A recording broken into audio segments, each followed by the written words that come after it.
내가 옆으로 세면 좀 여러분들이 날 뽑아 먹으려면 질문을 잘해야. 여기 하드에 뭐 별별 것듯이 다 들어있어. 나도 뭐가 들어있는지 이게 기억이 안 나. 아, 그거 하면 딱 이게 딱 올라. 이게 질문을 잘해야 돼요. 자, 이게 앞으로 그러면 어떻게 돼요? 대출을 투자를 했을 때 어떻게 레버리지죠? 레버리지 쓰는 방법에 대해서 설명할게요. 레버리지. 자, 내 순수한 돈 외에 어떻게 되냐? 어디서 내 돈이 아닌 빌려와. 요걸 뭐라고 해? 레버리지라고. 은행에서 내 아파트 담보로도 대출을 받은 것도 레버리지. 응?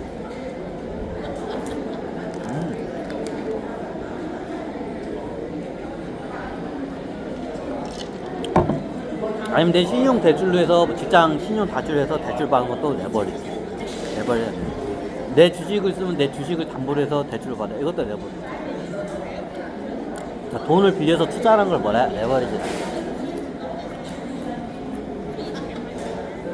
자, 레버리지 쓰는 이유는 뭐야? 내 투자금보다 대비 더 많은 수익을 내기 위해서 레버리지를 쓰는 거야.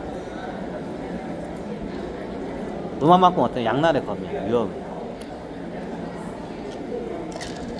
자, 그럼 레버리지를 쓰는 방법에 대해서 설명할게. 지금 레버리지 쓸 때나요?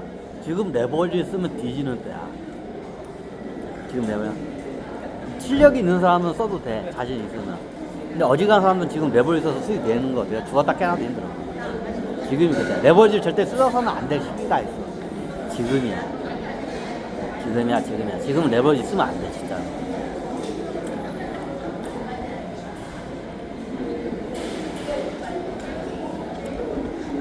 자, 요즘 제가 뭐 레버리지라는 책도 제가 한번 읽어보고 줬는데, 자, 주식에서 레버리지는 뭐야? 내 돈을 아닌 다른 사람을 돈을 이용해서 어떻게 해요? 투자를 해서 수익을 극대화시키는 게 이게 레버리지야.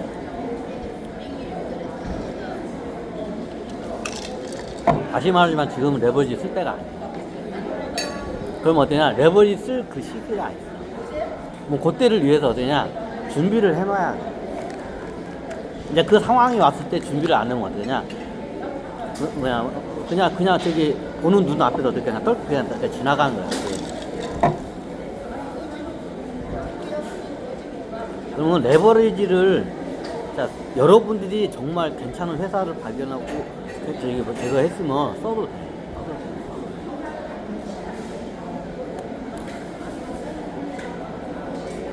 이거 2잔밖에 안 마셨어요. 나 2잔, 한 잔 더 마셔도 돼요.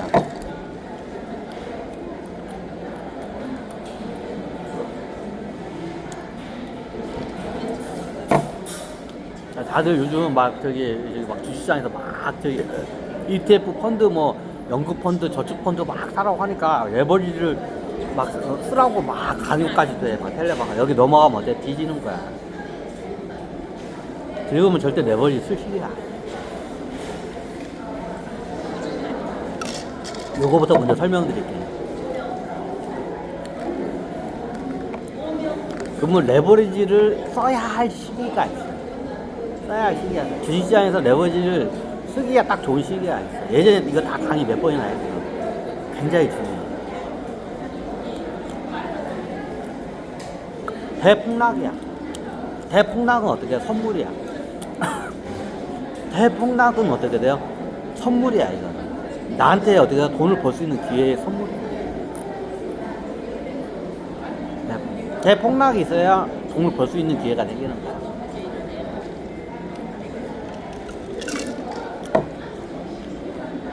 예전에 코로나 사태나 리먼 브러더스 사태 때 대폭락이 일어나죠. 이때가 기회야. 이때가 기회. 근데 어떻게냐? 바닥은 누구도 몰라. 바닥은 하나님도 몰라. 하나님도 모르고 부처님도 몰라. 아무도 몰라, 바닥은.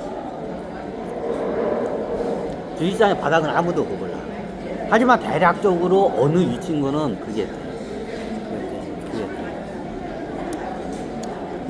내 강의만 듣고 과거의 사례를 보면 이렇게 들어와. 그럼 어디냐 대폭락이 와. 그럼 보통 어떠냐 V자 반등, L자, U자 이 세 개야. 자 세상이 망할 것 같은 대불황이 와서 대폭락이 일어나도 어느 순간에 되면 터닝해서 올라가고 있어. 요거는 항상 어떻게 변하지 않아. 그죠? 그러면 딱 세 가지야. 반등은 어떻게 V자 반등, L자형 반등, 그리고 어떻게 U자형 반등. 딱 세 개야. 세 개야. 아니 뭐 M자형도 있고 어차피 거기 다 속하는 거야. 이 크게 이 세 가지에서 벗어나지 마.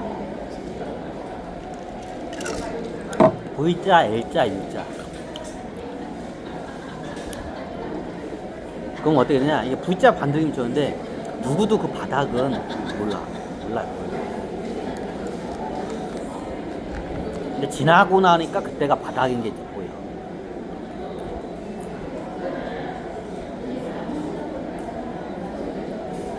대폭락할 때 바닥에 있을 때 레버리지 쓰는 게 제일 좋아. 좋아요, 좋아. 근데 그때 레버리지 쓰면 안 돼. 왜? 무량주는 괜찮은데 그 도산할 회사들 잘못 그때 바닥이라고 생각할 때 들어갈 때 어떠냐? 그때 도산을 해. 그럼 보통 V자에서 최고 바닥이 나와. 바닥이 나온 후로부터 2년, 3년이야. 짧게는 1년이고 보통 2년, 3년 동안 기어.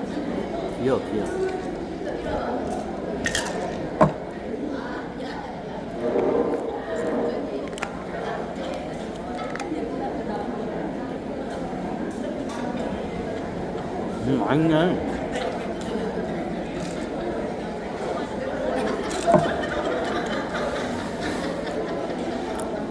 자, 어떤 식으로 반등이 갈지 몰라. 여러 가지는 하지만 대표적인 게 이 세 가지. 바닥은 몰라. 대략적으로 알아. 그럼 어떠냐? 레버리지를 쓸 때가 어떻게 되냐? 바닥쯤이 아니라 바닥이라고 좀 어느 정도 확인이 되고 약간 올라갈 때가 있어. 요때 들어가요. 이때 레버리지 써요. 이때 레버리지 써요. 이게 그때 되면 안 틀려. 그럼 이게 바닥인지 알고 했는데 더 내려갈 수도 있는데 그걸 알아보는 방법. 이게 바닥인 줄 알고 더 내려가는 경우 어떠냐? 보통 어떻게 부동산 경기가 회복이 되면 주식시장이 올라갔으면 올라가지 내가 예전에 다 설명드렸죠. 부동산 경기가 먼저 주식이 먼저 올라가. 그 다음에 부동산이. 그럼 부동산 경기가 보면 복덕방이 잘 돼. 예전에 복덕방이 막 안 됐는데 요즘 복덕방이 잘 돼. 부동산이. 거래도 많이 일어나고 가격 조금씩 올라가. 그러면 이때 들어가면 거의 밑으로 떨어질 일이 거의. 네, 첫 번째. 그럼 그때 들어가야 하나요? 그때가 약간 늦어. 그때는 약간 늦어. 이미 많이 올라가 있는 상태.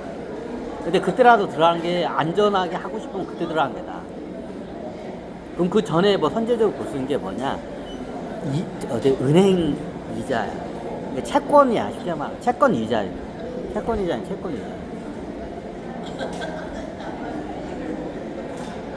경기가 안 좋으면 돈을 빌리는 사람이 없어. 그럼 이자가 할인이 돼, 떨어져. 이자가. 경기가 바닥이야. 주가고도 바닥이고. 이때 이자가 다 싸. 왜? 그 누구도 이걸 저거니까. 그 누구도 이게 빌려갈 사람이 없으니까. 수요와 공급. 돈을 빌려갈 사람이 없어. 그러니까 이자가 싼 거야. 돈을 빌려갈 사람들이 많아. 높은 이자를 주고라도 돈을 빌려갈 사람이 많아. 그럼 어때? 이자가 높아져. 은행도 장사꾼이야. 자, 은행들이 이자를 내리는 이유는 뭐야? 돈을 빌려가는 사람이 없어. 야, 은행이 이자를 막 올려. 너 아니어도 저기 돈 빌려갈 사람 많아. 그럼 어떻게 되냐? 이자가 올라. 대출 이자가 올라.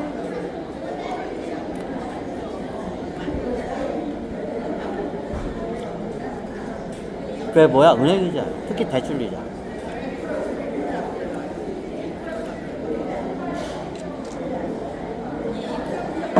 자, 금리나 국채 이자율도 있어. 기준금리나 요거는 잘 안 맞아요. 요거 안 맞아요. 시장의 그 실시간으로 움직이는 이자를 봐야 돼요. 되도록이면 좀 새마을금고나 저축은행권 그 대출 이자를 보면 이렇게 정확히 나와요.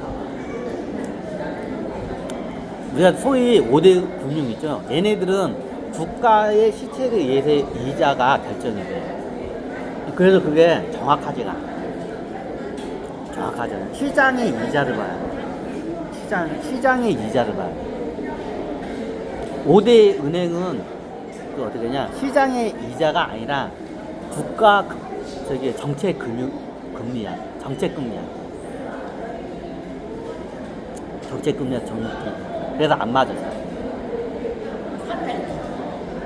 왜? 얘네들은 국가에서 중앙은에서 돈을 찍어주면 그거를 빌려줘. 5대 은행에다.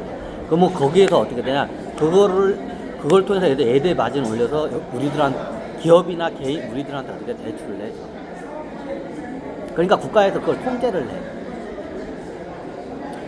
대출 이자를 통제를 해, 국가에서. 기준금리를. 근데 어떻게 되냐? 여기로부터 통제를 안 받는 금융이 뭐냐? 우리가 보통 이걸 갖다 제2금융권이라. 제2금융권. 대표적인 게 새마을금고, 저축은행, 뭐, 신협 같은 협동조합 있죠? 이게 새마을금고, 협동조합, 저축은행. 요게 제2금융권이에요. 얘네들은 대출을 해줄 때 어떤 돈이야? 예금한 예치금으로 대출을 해요. 그러니까 어떻게 되냐? 대한민국 정부로부터 정책 금리로부터 어떻게 되냐? 제한을 안 받아. 그죠? 우리 5대 은행에 보면 이자가 싸. 그러면 여기 소위 말하는 그 2금융권 애들은 이자가 비싸. 이것 때문에. 아니, 그럼 1금융권 애들 지도도 예대받지 뭐냐 먼저. 예를 들어서 지금 기준금리가 2.5%야. 2.5%인가? 맞나? 2.2%야. 그러면 얘네들은 어떻게 하냐? 그 기준금, 서민들이나 이런 게 기업들이 어려우니까 압박을 줘. 얘네들은 예금 영업을 안 해. 왜? 국가에서 찍어서 주니까. 그러니까 국가가 하는 대로 해야 돼.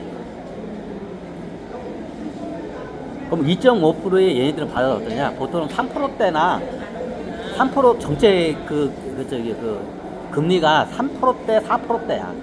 3%대, 4%대야. 그죠?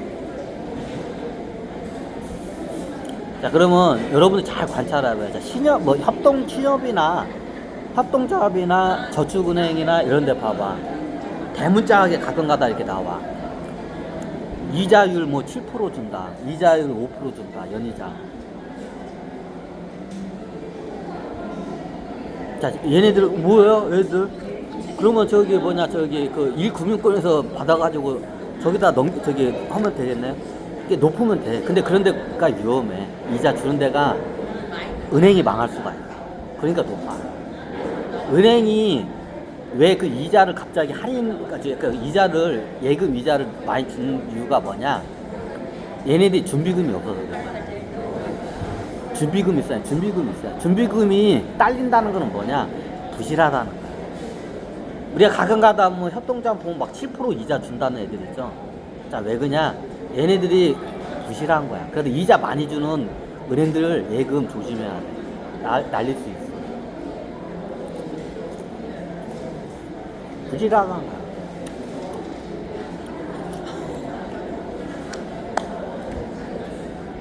뭔가 좀 이상하죠, 여러분이 봐도.